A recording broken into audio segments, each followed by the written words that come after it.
And so my presentation today is really about some work that we have done globally, looking at the aging consumer around 7 different countries around the world, some research we've done, plus some other work we have been working on with Feeding America and AARP. And just to share with you over the next few minutes some of the findings and help set the backdrop for some of the excellent presentations that are coming up in the next day and a half. Let's just make sure I can, there we go. So we're facing what is often called an age quake. And the age quake, if you look at this, in 2011, we have the countries Germany, Greece, Italy, and Japan, where people over 60 years old vastly outnumber the youth, the people under 15. And so we have a situation where the older population that are having pensions, are retiring, are slowing down their work, are much more of a demographic force than the younger population behind them that are going to be the people working and providing for the sources. Now, this is something that we all know about and what's happening in these various countries and how it's changing the nature of their demographics, their economics, their policies, their politics. But if you look at it in 2010, many more countries start to emerge as well. We're seeing a slowing birth rate in Eastern European countries and Southern European countries, slowing birth rate in many countries around the world. In fact, 2 major trends are affecting us right now. One is, generally, although we're going from 7.2 billion people population to 9 billion population by 2050, our birth rate is slowing down in every country, including India and China. And as a result, we're having fewer new babies being born, fewer young people being born. And then the other side of that is that we all are living longer. And so we have an older population that are living longer and a reduced number of younger population coming on board. This is the age quake that's occurring. And if you look by 2030, there'll be 34 countries, including Japan, Germany, the US will have 20.1% of people that are over 65 that will greatly outnumber the number of young people as well. So this quake of older consumers is not just a US phenomenon. It is happening around the world. And every country is going to have to deal with it in different ways. In fact, some of the statistics that we see, the fastest growing age cohort right now in the US is people 100 years old or older. And we're seeing that by 2025, there'll be 119,000 consumers that are 100 years old and older. And think about, by the year 2050, there'll be over 1 million people 100 years old or older. And guess what? They all turned 65 this year.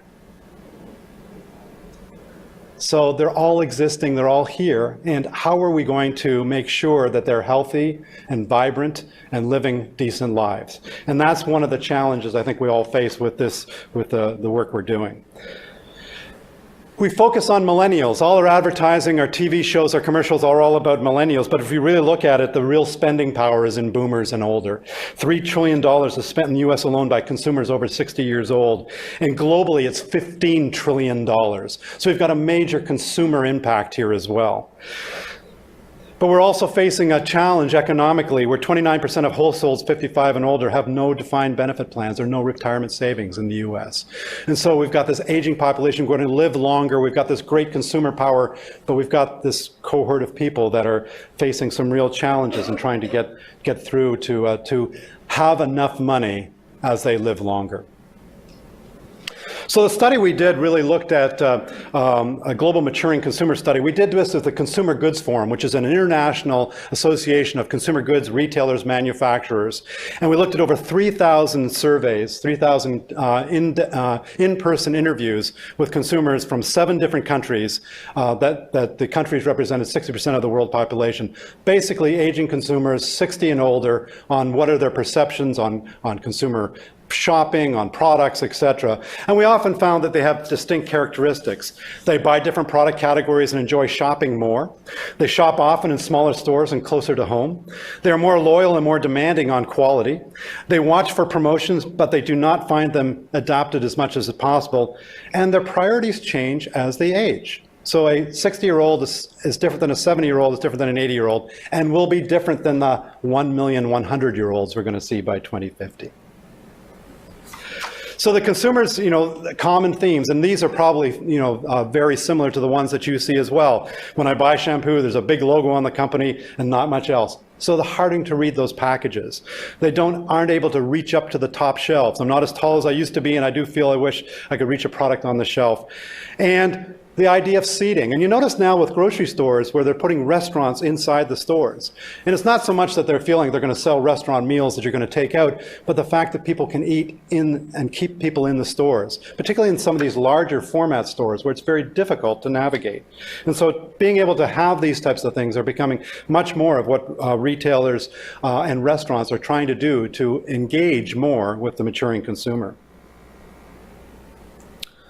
So we basically saw three main themes that came out of the research. That they're not being served well, so they're not being served either by customer service or the products.